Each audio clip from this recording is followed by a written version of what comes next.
Y'all really want to talk about this? Y'all seriously really want to sit here and talk about this? It's really not a lot to talk about, to be honest with you. It's really not. That was painful. That was absolutely painful to watch. Very discouraging. Very, very, very disgusting. Just not a good watch at all. What we gonna talk about? Y'all want to talk about? We gonna talk about? What's up, YouTube? Your boy back once again with another sport topic, and today we gonna talk some football. Houston Texans football.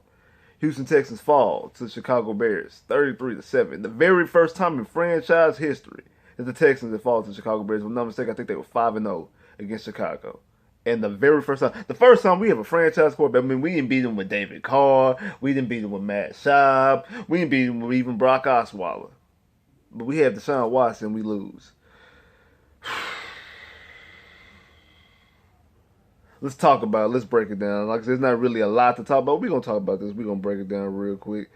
Deshaun Watson was 21 of 30, 70% completion, 219 yards, one touchdown, no interception, but was sacked 6 times. Had a quarterback rating of 101.9. Buddy Howell had 11 rushes for 42 yards. Deshaun Watson ran the ball 7 times for 38 yards. Duke Johnson ran the ball 8 times for 26 yards. Hanson was targeted 7 times, got 7 catches for 56 yards. David Johnson was targeted twice with 2 catches for I'm not David Johnson, Duke Johnson, I'm sorry. Duke Johnson was targeted 2 times for 2 catches for 53 yards. Stevie Mitchell was targeted 5 times for 3 catches for 38 yards. Kiki was targeted 3 times for 3 catches for 24 yards and a touchdown. Let's talk about what the Bears did, unfortunately. Mitchell Trubisky, the guy who was taken above Deshaun Watson in the 2017 draft, was 24 of 33 for 72.7 completion percentage, 267 yards, 3 touchdowns, no picks, was only sacked 3 times for a quarterback rating of 126.7. Dave Montgomery rushed the ball 11 times for 113 yards, had a touchdown that was 80 yards on the first play of the game for Chicago, had an 80-yard touchdown. Allen Robinson balled out, was targeted 13 times for 9 catches for 123 yards and a touchdown. I mean, I know a lot of people gonna go out there and say, "See, I told you." Especially Chicago fans, especially people want to troll and say stupid stuff. See, I told you. I told you Trubisky was better than Watson. I told you. If you're gonna use this game to validate that taking Trubisky was the right decision in that draft, okay. Okay. Whatever help you sleep at night. Whatever help you sleep at night. Because you know good damn well that football team that was out there was not any form of fashion a reflection on Deshaun Watson. I mean, we already know what happened with Will Fuller with the PED suspension. You already know we cut Kenny Stills a couple weeks ago. Randall Cobb's out on injured reserve. And then come this game, not Randall Cobb, but Brandon Cooks not able to go. So your number 1, number 2 receiver is Kiki and Hanson. Even though they both had 100 yards last week, I know people, but they both had over 100 yards last week. You still had on the field. You still had Brandon Cooks on the field, who was able to help take care of some of that, able to dictate the coverages. I mean, like sometimes it's not only about what a receiver does. It's also it's not what he does from a stat standpoint. He does the mismatch he creates. Like Fuller and Cooks create mismatches without even doing nothing, just because of the threat that they have. So people are always going to keep focus on them because those are the quote unquote number 1, number 2 receivers, and that's going to help other players eat.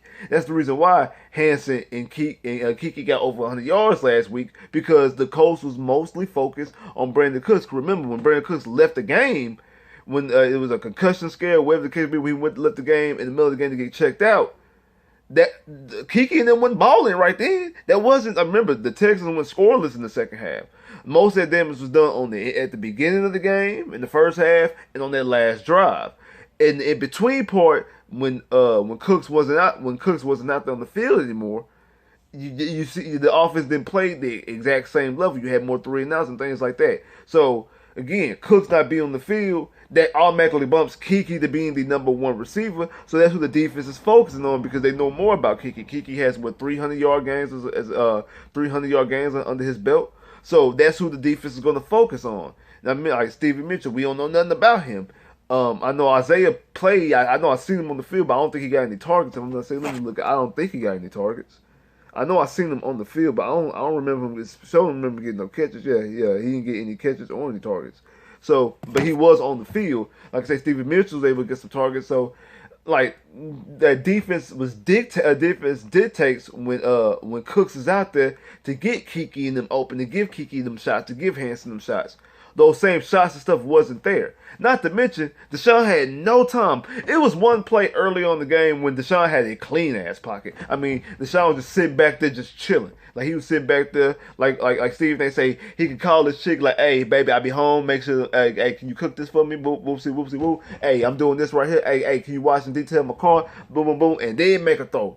That's how wide open and that's how much protection he had. That was on one play. The rest of that, he was on the rest of the whole game. There was one sack that was clearly Deshaun's fault. Like, Deshaun didn't even try to evade it, didn't try to move, didn't try to get rid of the ball. Deshaun clearly just ate that sack. And, of course, the safety that we had as well, that was just a bad decision. But at the end of the day, it still was just a lot of pressure, which this defense got Khalil Mack, got Roquan Smith. Like, this defense has pass rushers on here to be able to get to the quarterback, and the Texans had no protection. Not to mention, the Texans also had no secondary. We already know that Bradley Roby got suspended. Then you also Phillip Gaines wasn't there, and also neither did the rookie John Reed. He didn't fly with the team either. So your two starting corners was Hargraves and Keon Crossen. Hargraves and Keon Crossen was your number 1 and number 2 receiver. That's the reason why Trubisky was able to play the way. That's the reason why Trubisky was able to have 3 touchdowns and able to have a 72 completion percent. That's the reason why Trubisky looked like a good, viable quarterback. Not to mention that defense is not good in his own, because we already know what it is with Phillip Gaines. But you had no Roby, no Phillip Gaines, and we don't know what to expect about John Reed. I don't know how good or how bad John Reed could be in the NFL. Like I said, he showed some flashes while he was in college in Penn State, but I see him more as a project player than an actual guy that you can plug and play right now. I could be wrong, but as that's what I seen coming out of the draft, and we have yet to see that because, remember, rookies don't know anything according to this organization. It's just all the way bad all around, and it's just sad that we have to. The Deshaun Watson, the talent that he is, has to suffer through this. And that's why this whole general manager, this whole head coaching, all this stuff has to be hit home runs to fix this type of situation, because this is a mess over there. That sitting over there on Kirby is an absolute mess. That is an absolute mess. And there's no way to explain that. There's no way. You have your quarterback, you have a left tackle, and that's pretty much it. Like to be honest, that's pretty much it. That's all you really have. And it is so frustrating. It is so frustrating to see a guy to see the type of caliber player and person that Deshaun Watson is, to sit there with that towel on his head. For him to sit up there with that look on his face, like I made the comment earlier, like a 12-year-old kid, 10-year-old kid who just lost their puppy. That's exactly the type of look he has on his face time and time again. He goes out there on the field and he has that complete disinterested look on his face, like, I really, really don't want to be here. He's a guy who's won championships in high school. He's a guy who's won championships on the college level. And he had early success from a stat and from a division winning standpoint in his first 3 seasons. And to be subject to this is adversity. And we are going to see what type of stuff he's made of, because this is stuff that this right here might be the beginning of a molding of an NFL champion. Because like I just said, he's won championships in high school. He's won championships in college. He's played on the big stages. He has that clutch gene. We already know exactly what it is with him. We already know. We know what fuels him. This could be their last little hump. Their last little, you know what? I don't ever want to feel like this again. I don't want this season to ever be like this. I don't never want to have a 9-game season. I don't want to ever be week 13, week 14, and we automatically eliminated, mathematically eliminated from the playoff contention. No, I don't ever want this again. I don't want the Titans and the Colts out here running the division or claiming or thinking that they can run this division. No, I don't ever want that feeling again. Ever. So this could be the molding of the clay. This right here could be the last little twist. You'd be like, you know what? It's clicking now. And when them cleats hit the ground, we hitting 100 miles an hour. Championships is coming. So y'all better get ready. This is what hopefully this is. But you know what? You better give him some weapons. Because it's a shame that he keeps on constantly coming out here with these guys as his weapons. And yeah, y'all know I'm a Texas Tech guy. Y'all know I like Kiki a lot. I like Kiki a whole lot. And that fumble that you had, I'm not even really all that mad because it was a point of the game you were already down 33-7. I mean, you weren't gonna come back, so it wasn't like it was a crucial point. You don't want the fumble to happen, but yeah, I'm not really mad at him for that fumble. I'm really not. But you know, I like Kiki. Kiki can't be your number one or your number two. Kiki's a number 3 receiver. Kiki's a slot receiver. Then you can play him on the outside. He can play on the outside, but he can't be your number one option. He can't be. Then who knows? We might see a future number one option in Allen Robinson. Who knows? Allen Robinson might want to come down and, you know what? If I can do this with Trubisky, imagine what my stats and what my numbers could be with a quarterback like Deshaun Watson. Y'all already know how I feel. I think we should keep Will Fuller. But Deshaun said to himself, and these moments like this, games like today, things like today is going to make Deshaun Watson go back in there pounding the table even more. Hey, bring me Will Fuller. Make sure you re-sign Will Fuller. Hey, can y'all go after Allen Robinson? Bring Allen Robinson too. Give me that. I need me a go-getter. I need somebody who can give me some jump balls. Yeah, catch some 50-50 passes. Go ahead.